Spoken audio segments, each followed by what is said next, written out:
अल्हम्दुलिल्लाहि रब्बिल आलमीन वस्सलातु वस्सलामु अला सय्यदिल मुरसलीन अम्मा बअद फ़अऊज़ु बिल्लाहि मिनश शैतानिर रजीम बिस्मिल्लाहिर रहमानिर रहीम। अस्सलामु अलैकुम व रहमतुल्लाहि व बरकातुहू। Dear children, we will study summer pack of computer for class 9. I hope that you have book, summer pack, notebook, pencil. If you don't have any of things, please collect it quickly.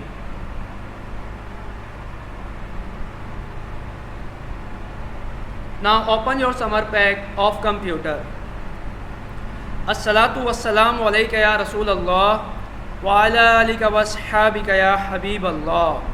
As-salatu was-salamu alayka ya Nabi Allah wa ala alika wa ashabika ya Nur Allah. Dear children, topic start करने से पहले आइए इल्म में इजाफे की दुआ पढ़ लेते हैं। रब्बी ज़िदनी इल्मा। नाउ डेयर चिल्ड्रन, जो हमारा वर्क रिमेनिंग रह चुका था, तो आइए आज हम उसको कंटिन्यू करते हैं। सॉल्व द फॉलोइंग मीन्स के हमने बाइनरी नंबर्स को सबट्रैक्ट, एडिशन, मल्टीप्लिकेशन करना है। तो उसका पार्ट ए है 10110001 माइनस 110010। नाउ मैं आपको एक रूल बताता चलूँ कि जब भी हम सब्सट्रैक्शन करते हैं, तो जब भी हम ज़ीरो को ज़ीरो से माइनस करते हैं तो आंसर ज़ीरो ही आता है। देन अगर हम ज़ीरो को 1 से माइनस करेंगे तो 1 आएगा और उसके नेक्स्ट लेफ्ट कॉलम में 1 बोरो हो जाएगा। नाउ ये भी हम जब करेंगे तो इंशाल्लाह ताला ये आपकी समझ में आ जाएगा। जब 1 में से 0 माइनस करेंगे तो आंसर 1 रहेगा। देन अगर हम 1 में से माइनस 1 करेंगे तो आंसर 0 आता है। Now let's see, 1 minus 0 1, then 0 minus 1 1 आया। देन उसके बाद ये जो लेफ़्ट साइड पे 1 हम ऊपर बोरो कर देंगे। देन ये 1 माइनस 0 हो जाएगा, यहाँ पर 1 आ जाएगा। एंड 1 माइनस 0 ये 1 ही रहेगा। देन 1 हमने जो लेफ़्ट साइड से कैरी लिया था, बोरो किया था, ना तो यहाँ पर 0 हो गया। देन 0 माइनस 0 तो यहाँ पर आंसर 0 रहेगा। देन उसके बाद 1 माइनस 1 0, लास्ट 1 इज़, क्योंकि हमने कैरी लिया था तो 0 माइनस 1 तो आंसर 1। सो डियर चिल्ड्रन, ये इसका आंसर है। आई होप कि आप इसकी घर पर भी प्रैक्टिस करेंगे। नाउ बी में हमने सिंपल एडिशन करनी है। एडिशन करने का एक रूल है, जब भी हम 1 प्लस 1 करेंगे तो 0 रिजल्ट में आएगा और कैरी 1 चला जाएगा, बाकी सब सेम रहेंगे। नाउ लेट्स सी, ये चार्ट आप देख सकते हैं। 0 प्लस 0 0, देन 1 प्लस 1 रिजल्ट में 0 आएगा और ऊपर 1 कैरी चला जाएगा। क्योंकि 1 और 1 10 के बराबर होते हैं बाइनरी में, तो यहाँ पर हमने 0 लिखा और 1 ऊपर कैरी चला गया। नाउ फिर ये और ये 1 और कैरी वाला 1 और ये 1 10 हो चुके हैं, तो ये भी 1 1 10 हो जाएगा, प्लस हो जाएगा। तो हम इसको क्या करेंगे, नीचे रिजल्ट में 0 लिखेंगे और 1 कैरी चला जाएगा। नाउ अब आप ये देखें 1 0 1 मीन्स कि ये 2 1 आपस में ऐड हो रहे हैं, तो ये 10 हो जाएगा, तो रिजल्ट में 0 आएगा और ऊपर 1 कैरी चला जाएगा। नाउ अब ये 2 1 हैं, ये ऐड होंगे तो 10 हो जाएगा। अब यहाँ पर 0 रहेगा और ऊपर कैरी चला जाएगा। नाउ ये 2 1 जब ऐड होंगे तो लास्ट में हम इनको इसी तरह एज इट इज़ लिख देंगे। सो डियर चिल्ड्रन, ये इसका आंसर है। आई होप कि आपकी समझ में ये भी आ गया होगा। इंशाल्लाह आप इसकी घर पे प्रैक्टिस करिएगा। नाउ सी पार्ट में सिंपल सब्सट्रैक्शन करनी है, जिस तरह हमने प्रीवियस स्लाइड में की। नाउ 0 माइनस 1 1 आ जाएगा। देन ऊपर 1 बोरो चला जाएगा, मीन्स 1 ऊपर आ जाएगा। तो ये 1 जो ऊपर आएगा और ये 1, क्योंकि 1 माइनस 1 होगा तो यहाँ पर ऑलरेडी 0 आ जाएगा। नाउ फिर ये 2 1 आपस में माइनस हो रहे हैं, तो 1 minus 1 0, 0 minus 0 0, then 0 minus 0 0 and 0 minus 1 1 रहेगा एंड 1 माइनस 1 0। तो ये सिंपल इसका आंसर है। नाउ पार्ट डी है मल्टीप्लिकेशन। डियर चिल्ड्रन, आइए मल्टीप्लिकेशन भी देख लेते हैं। सिंपल, हम जिस वैल्यू को जिससे मल्टीप्लाई करेंगे आंसर वही आता है। मीन्स हम 0 को 0 से मल्टीप्लाई करेंगे तो 0 आएगा, 0 को 1 से मल्टीप्लाई करेंगे 1 आएगा, सॉरी 0 आएगा। नाउ 0 मल्टीप्लाई बाय 0 0 रहेगा। मीन्स हम 0 को अगर इस ऊपर वाली वैल्यू से मल्टीप्लाई करेंगे तो सबका आंसर सेम रहेगा, 0 रहेगा। नाउ अब इस 1 को हम मल्टीप्लाई करेंगे, मीन्स कि अगर हम 1 को 0 से मल्टीप्लाई करेंगे तो आंसर 0 रहेगा, अगर हम 1 को 1 से मल्टीप्लाई करेंगे तो आंसर 1 आएगा। तो सिंपल हमने इस वैल्यू को 1 से मल्टीप्लाई करा तो आंसर ये आया। नाउ इसी तरह फिर इस 1 को हम मल्टीप्लाई करेंगे तो सेम आंसर आएगा एंड लास्ट में हम इसको ऐड कर लेंगे। तो आइए इसकी एडिशन भी देख लेते हैं। जब ये 0 ऐसे एज इट इज नीचे आ जाएगा, 0 प्लस 0 0 रहेगा। नाउ 0 प्लस 0 प्लस 0 तो ये 0 ही रहेगा और ये 1 ऐसे ही नीचे आ जाएगा। इसी तरह ये 1 भी ऐसे ही नीचे आ जाएगा। नाउ 0 0 एंड ये 1 0 प्लस हो गए 1 आ जाएगा एंड लास्ट में जो 1 बचा वो सिंपल ऐसे ही लिख देंगे। तो नाउ ये इसका आंसर है। Now simplify the following equation and proof it by using truth table. Dear children, ये आपको एक इक्वेशन दी हुई है a plus B into A plus C is equals to A plus B C. Now अब हम इसको हम सॉल्व करते हैं। सो डियर चिल्ड्रन, अब देखें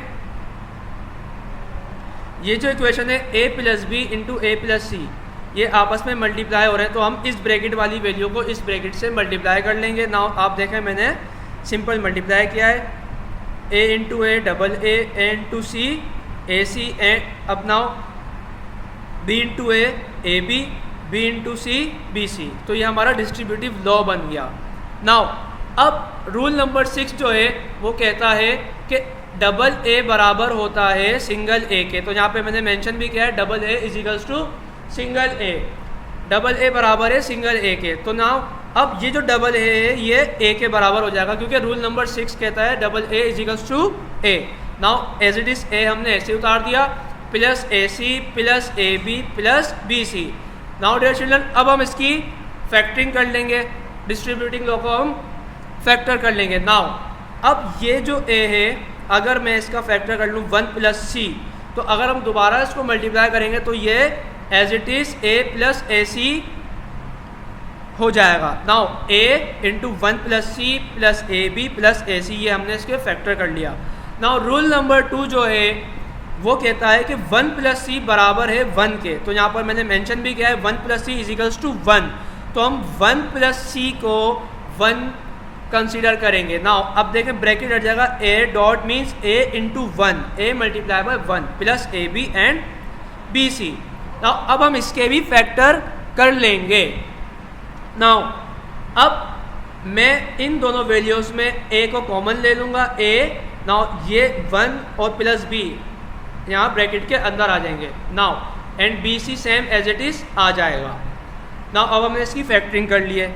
अब dear children 1 plus B rule number 2 है, 1 प्लस बी मीन्स जिस तरह मैंने अभी पिछले बताया रूल नंबर 2 1 प्लस बी या 1 प्लस ए या 1 प्लस सी हो तो वो इजिकल्स टू 1 ही होता है, ये रूल नंबर 2 कहलाता है। तो हम क्या करेंगे a प्लस 1 प्लस बी की जगह 1 कंसीडर कर लेंगे। ना तो ये क्या हो गया a into 1 and B C same as it is आ जाएगा। नाउ अब a into 1 means a dot 1, ये रूल नंबर 4 होता है। तो ये क्या होता है a into 1 is equals to 1 के बराबर होता है। जिस तरह रूल नंबर 4 में लिखा हुआ दिखाई दे रहा है आपको a dot 1 is equals to 1। तो डियर चिल्ड्रन मैं a ऐसे ही एज इट इज लिख लूँगा एंड प्लस बी सी आ चुका है। तो dear children a plus B C means ये प्रूफ हो चुकी है क्वेश्चन कि a plus B into A plus C is equals to A plus B है। नाउ आई होप कि ये आपकी समझ में आ गई होगी। नाउ क्वेश्चन नंबर 1 है आपके डिटेल क्वेश्चन का, लॉन्ग क्वेश्चन आंसर का, describe the features of second and third generation of computer. Now second generation Transistors are used as internal components. The size of computer were smaller than first generations and were called as mini computer. They were 10 times faster than first generation's computer. Main memory was in the form of RAM and ROM. अच्छा जी, second generation में जो technology इस्तेमाल हुई थी वो transistor हुई थी and इसका साइज़ फर्स्ट जनरेशन की निस्बत से बहुत छोटा था और 10 टाइम फास्टर थे फर्स्ट जनरेशन कंप्यूटर से. मेन मेमोरी जो इसमें इस्तेमाल हुई वो किस फॉर्म में थी? रैम एंड रोम की सूरत में थी. Now third generation, they used very large scale integration VLSI and microprocessor. They were small in size and called as microcomputer. They could perform millions of calculations per second. Main memory was increased in the form of EPROM and SRAM. Now dear children, ये जो third generation computer में technology इस्तेमाल हुई थी वो micro processor थी और ये साइज़ में बहुत स्मॉल थे, छोटे थे, मीन्स इनको रिसाइज कर दिया गया था और इसे हम माइक्रो कंप्यूटर भी कहते हैं, जो हम आमतौर पे अपने पर्सनल कंप्यूटर घर में इस्तेमाल कर रहे होते हैं, ये माइक्रो कंप्यूटर भी होते हैं. नाउ मिलियंस ऑफ कैलकुलेशंस पर सेकंड में ये परफॉर्म कर सकते हैं और मेन मेमोरी इसकी इंक्रीज़ की गई EPROM और SROM की फॉर्म में. Now describe digital, analogue and hybrid computer.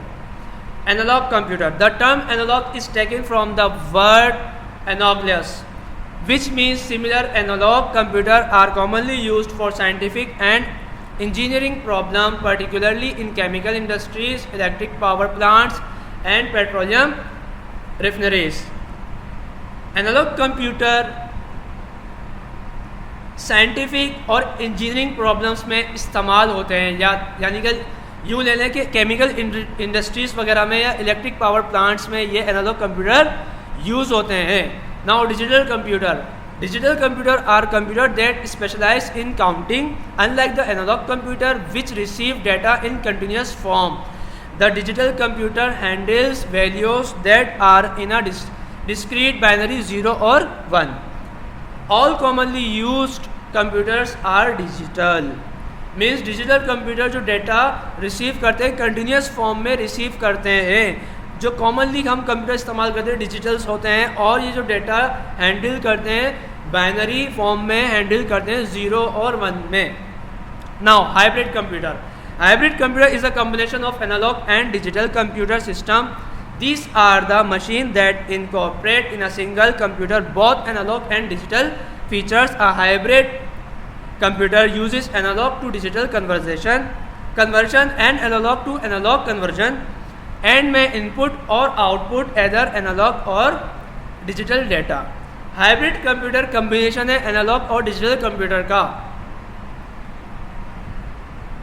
Now ये computers analogue to digital conversion में काम आते हैं और डिजिटल टू एनालॉग कन्वर्जन में काम आते हैं. चाहे हमारा इनपुट और आउटपुट एनालॉग हो या डेटा हो. अगर एनालॉग होगा तो वो डिजिटल में कन्वर्ट कर देगा, अगर डिजिटल होगा तो उसको एनालॉग में कन्वर्ट कर देगा. Now what is a programming language? Explain high level and low level languages.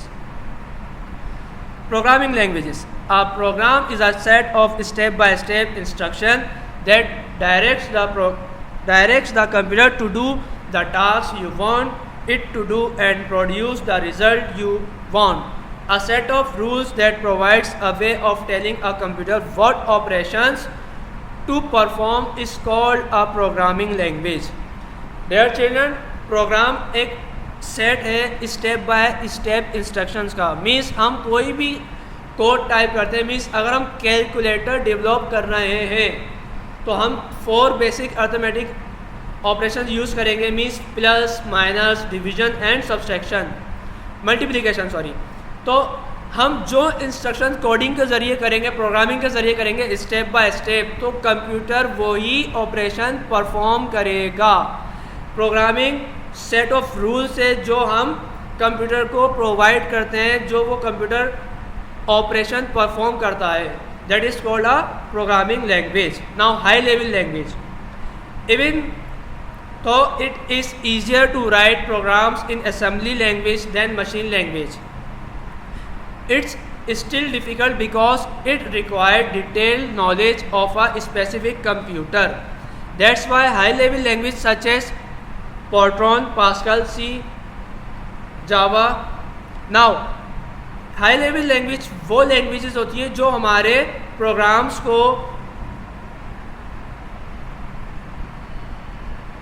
machine language में convert करती हैं. Now मिसाल के तौर पर अगर कोई हम सॉफ्टवेयर बना रहे हैं तो हम हाई लेवल लैंग्वेज में उसको टाइप करेंगे, राइट करेंगे. मीन्स जो जावा है, सी है, पास्कल लैंग्वेजेस हैं, ये हाई लेवल लैंग्वेज कहलाती हैं. Now low level language, a language which is one step higher than machine language in human readability is called low level language. It is difficult to understand by a non programmer. The low level language consists of machine 0 and 1 and mnemonic code. The example of low level language are machine language and assembly language. Low level language only 0 और 1 form में होती है. low language consists of machine means कि ये जो language होती है सिर्फ असेंबली लैंग्वेज और मशीन लैंग्वेज पर कंसिडर करती है. और जो प्रोग्रामर्स होते हैं, नॉन प्रोग्रामर्स मीन्स जो प्रोग्रामिंग को जानते ही नहीं है, ये उनके लिए मुश्किल होता है समझने के लिए, वो इस लैंग्वेज को नहीं समझ सकते. Now define language translator and also define its type.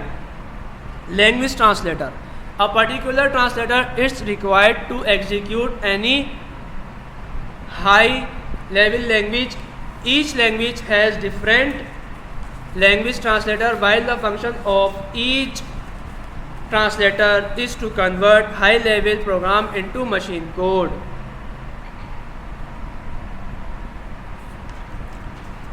Now dear children, language translator वो ट्रांसलेटर होता है, वो लैंग्वेज ट्रांसलेटर जो हमारी हाई लेवल लैंग्वेज को मशीन कोड में कन्वर्ट करता है, तो ये लैंग्वेज ट्रांसलेटर होता है. नाउ इसकी कुछ टाइप्स हैं: assembler, compiler, interpreter. Assembler is a program that converts an assembly language program into machine language. जो असेंबलर होता है वो हमारी असेंबली लैंग्वेज प्रोग्राम को मशीन लैंग्वेज में कन्वर्ट करता है. Now compiler is similar to assembler in a way that is translate the high level language program into machine language. Each high level language has its own compiler. Means Java language जो है, सी language जो है, C# पे, PHP वगैरह, ये आपकी high level language कहलाती है. तो उसके लिए हमें कंपाइलर की ज़रूरत होती है ताकि वो कंपाइलर हमारी हाई लेवल लैंग्वेज को मशीन लैंग्वेज में कन्वर्ट कर दे, जिसे कंप्यूटर अंडरस्टैंड कर सके. ये कंपाइलर कहलाता है. और हर हाई लेवल लैंग्वेज का अलग कंपाइलर होता है. Now interpreter is also used to translate high level language into machine language. The major difference between compiler and interpreter is that the compiler translates whole program into machine language at once and make a separate object file, object code program for the translated program. Now interpreter भी high level language को machine language में convert करने के लिए use होता है. Compiler जो होता है एक वक्त में पूरे कोड को मीन्स पूरे प्रोग्राम को कन्वर्ट कर देता है. नाउ जो इंटरप्रेटर है ये 1 by 1 लाइन ऑफ कोड को कन्वर्ट करता है. Now define CPU with a diagram and describe its major parts. Typical components. CPU stands for Central Processing Unit. It is the brain of the computer system because it is the unit where the entire calculation and processing takes place. Now CPU Central Processing Unit है, इसे हम computer system का brain भी कहते हैं क्योंकि इसके अंदर जो यूनिट्स होते हैं वो कैलकुलेशंस, प्रोसेसिंग वगैरह करते हैं. Now main parts of CPU: arithmetic logic unit, control unit, register unit. Arithmetic logic unit, there is electronic circuitry in arithmetic logic unit which execute all arithmetic and logical operation. Its function is obvious from its name. It's perform arithmetic calculation like as addition, subtraction, multiplication and division as well as comparison. Arithmetic logic unit जो है ये तमाम logical operation perform करता है, means addition, subtraction, multiplication, division वगैरह का जो task है ये आपका अर्थमेटिक लॉजिक यूनिट परफॉर्म करता है. Now control unit. There is a circuitry in the control unit which uses electrical signals to instruct the whole computer system for carrying out or executing already stored program instruction. Its name clearly show that it controls and coordinates computer components. Dear children, control unit हमारे system की तमाम hardware software को control कर रहा होता है.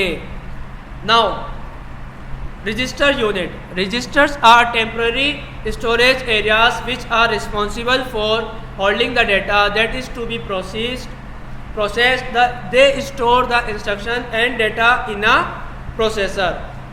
This data is further used by control unit. There are some registers that are set aside for specific tasks.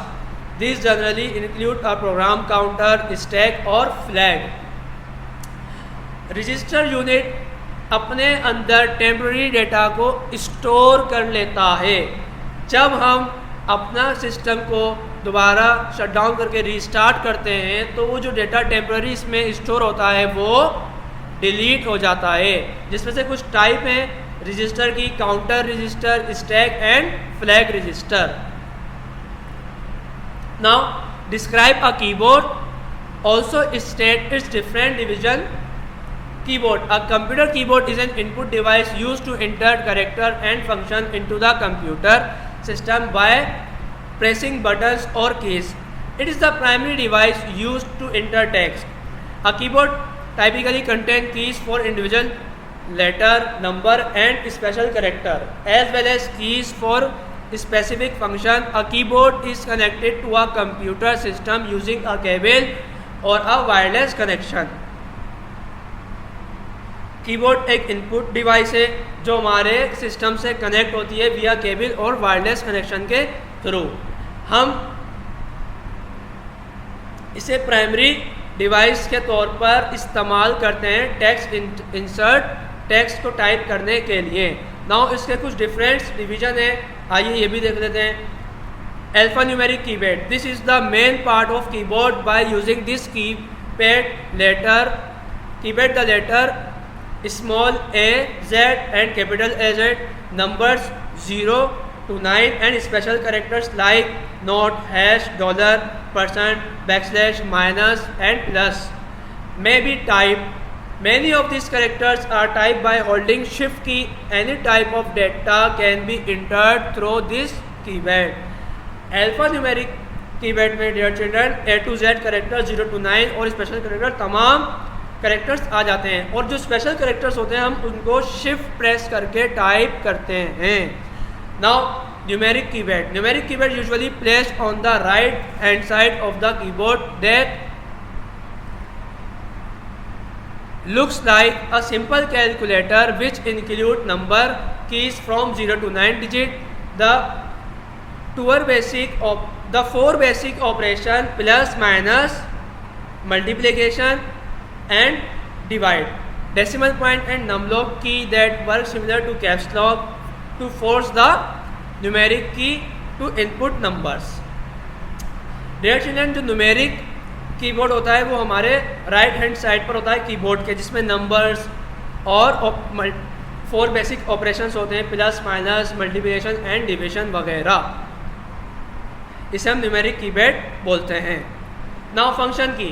In the enhanced computer, a set of 12 key marked as F1 to F12 is located at the top of the keyboards. This function keypad is located on the left with only 10 keys. All of these keys have predefined meanings which depend on the application software.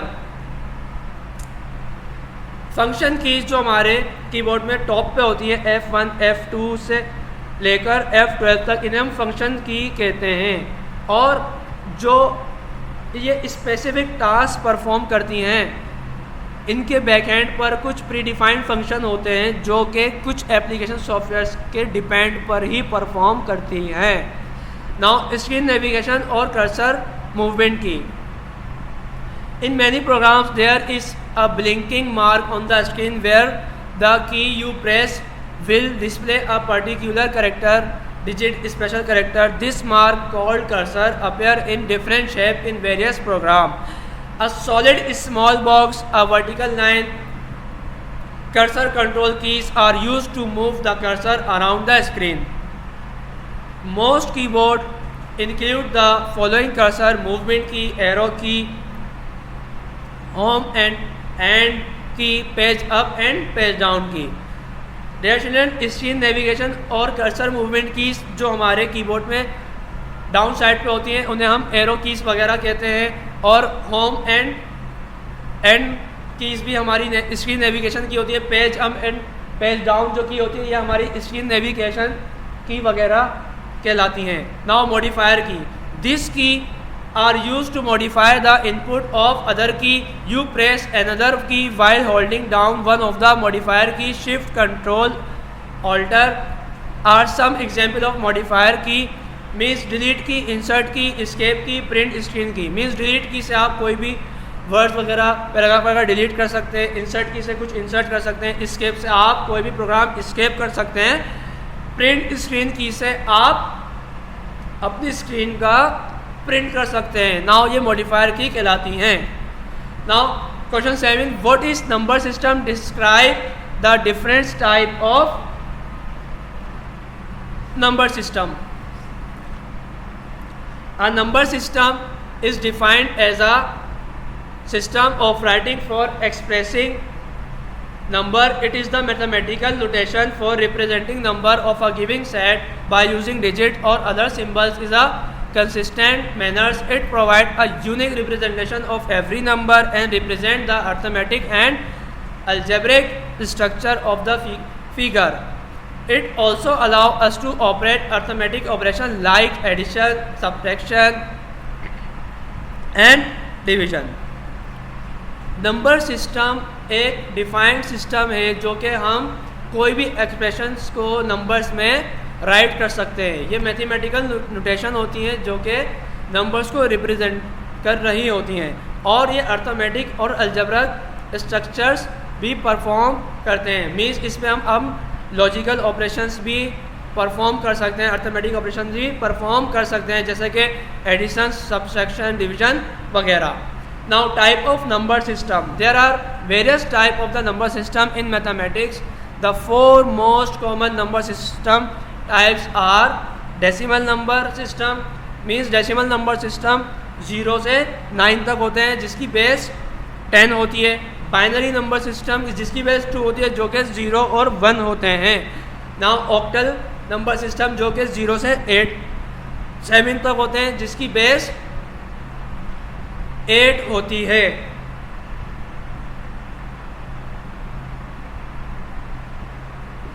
Now hexadecimal number system जिसकी base 16 होती है, ये 0 से F तक होता है. Now what is data? Define various type of data. Data is defined as fact or figures or information that's stored in or used by a computer. An example of data is information collected for a research paper. An example of data is an email. Data is a collection of information. Data एक collection है information की जो कि facts और figures होते हैं. मिसाल के तौर पर आपको किसी रिसर्च पेपर के वजह से इन्फॉर्मेशन चाहिए तो आप उसको कलेक्ट करेंगे. मीन्स कि आपके पास कोई ईमेल वगैरह है तो ये किसी शख्स की ईमेल आपके पास डेटा के तौर पर मौजूद है. Now types of data. Booleans की जो टाइप होती है वो सिर्फ ट्रू और फॉल्स में होती है. नाउ करेक्टर मीन्स के कोई भी अल्फ़ाबेट करेक्टर आपका डेटा, ये भी डेटा होता है. नाउ डेट जो है ये भी आपका डेटा की एक टाइप है. डबल मीन्स के आपका डबल इंटीजर 0.1 मीन्स 1.79 जो लिखा हुआ स्क्रीन पर दिखाई दे रहा है, ये double integer means double float कहलाता है। नाउ फ्लोटिंग पॉइंट्स नंबर, ये भी एक डेटा की टाइप है। मीन्स के आपके दो नंबर्स के दरमियान जब पॉइंट आ जाए तो ये floating points number data type कहलाती है। इंटीजर मीन्स ये अपने अंदर सिर्फ नंबर कंटेन करता है। इंटीजर मीन्स ये नंबर डेटा होता है, नंबर डेटा टाइप है। नाउ स्ट्रिंग जो डेटा टाइप है, इसमें आप अल्फ़ाबेट, कैरेक्टर, बूलियन, नंबर्स वगैरह सब इसके अंदर कंटेन हो सकता है। ये भी एक डेटा की टाइप है। Now rights notes on the following: secondary storage devices, computer virus, hard disk and window. Secondary storage. A secondary storage device refers to any non-volatile storage device that is internal or is external to the computer. It can be any storage device beyond the primary storage that enables permanent data storage. A secondary storage device is also known as an auxiliary storage device or external storage. For example, floppy disk, hard disk, CD-ROM. Secondary storage device that children non volatile storage device होती है, जो कि external भी होती है और internal भी होती है। नाउ अब सेकेंडरी स्टोरेज की जो एग्जांपल्स है, मीन्स के आप फ्लॉपी डिस्क है, हार्ड डिस्क है, CD-ROM वगैरह, ये आपकी सेकेंडरी स्टोरेज डिवाइस कहलाती हैं। Now computer virus, a software which destroy data, software और कंप्यूटर इटसेल्फ। कंप्यूटर वायरस वो होता है जो आपके डेटा को डिस्ट्रॉय कर दे या सॉफ्टवेयर या कंप्यूटर को डिस्ट्रॉय कर दे, ये कंप्यूटर वायरस कहलाता है। ये बहुत हार्मफुल होता है हमारे सिस्टम्स के लिए। Now characteristic of computer virus, it infect other programs, mean कि ये आपके दूसरे प्रोग्राम्स को मुतासिर करता है। It destroy the data on disk, means जो आपका डेटा डिस्क के अंदर मौजूद होता है ये उसको भी डिस्ट्रॉय कर देता है। It spread from one disk to another, means कि ये एक डिस्क से दूसरी डिस्क में तेज़ी से फैल जाता है। Some time its make the computer unusable, means कि ये कुछ वक्त में ये हमारे सिस्टम को अनयूजेबल कर देता है, मीन्स प्रॉपर तौर पे हमारी डिस्क वगैरह को ख़राब कर देता है। It increase the file size and replicate itself, thus making the wastage of memory space. Now ये हमारे सिस्टम की मेमोरी स्पेस को भी ख़त्म कर देता है, मीन्स कि ये हमारे सिस्टम के लिए बहुत हार्मफुल होता है। हार्ड डिस्क, अब magnetic disk which is called hard disk, it is used to store computer data. Hard disk hold more data and are faster than floppy disk. A hard disk contains several billion bytes, a gigabytes of storage. Hard disk जो है हमारे computer में store होती है, means ये हमारा data store करती है। अब मिलियंस ऑफ गीगाबाइट्स सेवरल, एक हार्ड डिस्क हमारा बिलियंस ऑफ गीगाबाइट्स डेटा भी स्टोर कर सकती है।